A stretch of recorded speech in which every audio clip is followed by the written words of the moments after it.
आपको वो दौर याद होगा कि जब रूस ने यूक्रेन पर हमला किया था, जिसके बाद ज्यादातर दुनिया के देश रूस के खिलाफ हो गए थे और उस पर प्रतिबंधों की झड़ी लगा दी थी, जिसमें से एक था अमेरिका के जरिए रूसी बैंकों पर कई तरह के प्रतिबंध।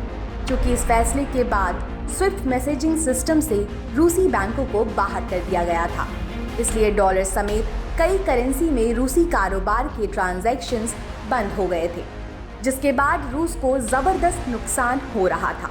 रूस किसी भी सामान का इंपोर्ट और एक्सपोर्ट नहीं कर पा रहा था। रूस के लिए डॉलर पर प्रतिबंध लगने से वो मुख्य धारा से अलग थलग पड़ गया था। उस वक्त भारत ही था जो रूस की मदद के लिए सामने आया था।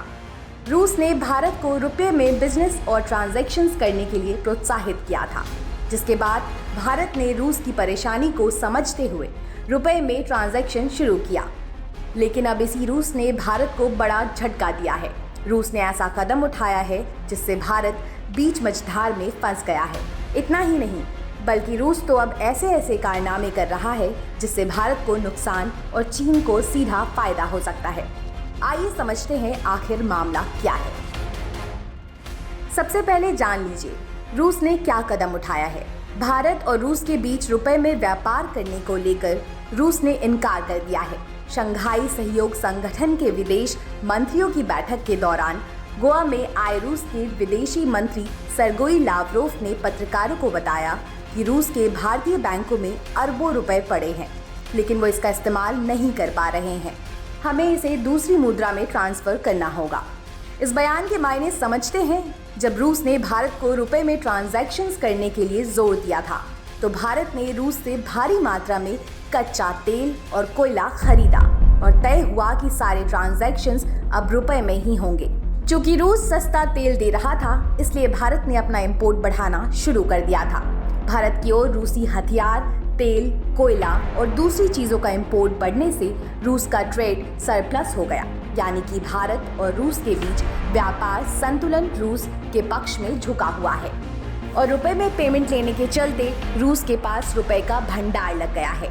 एक आंकड़े के मुताबिक रूस के बैंकों में 40 अरब डॉलर के बराबर रुपया जमा हो गया है।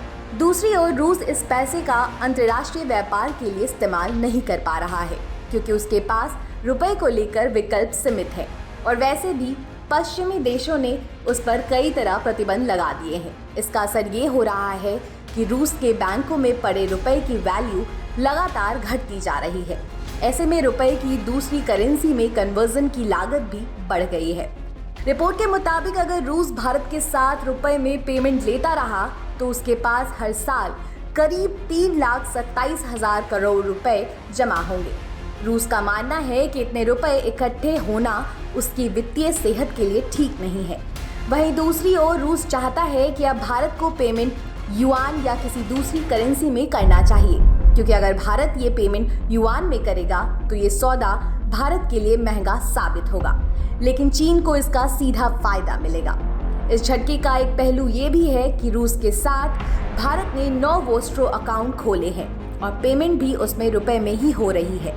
लेकिन अब रूस के इनकार के बाद भारत के इंपोर्टर्स को भी बड़ा झटका लगा है। ऐसे में देखना होगा कि आने वाले दिनों में भारत सरकार इस मामले में क्या कदम उठाती है।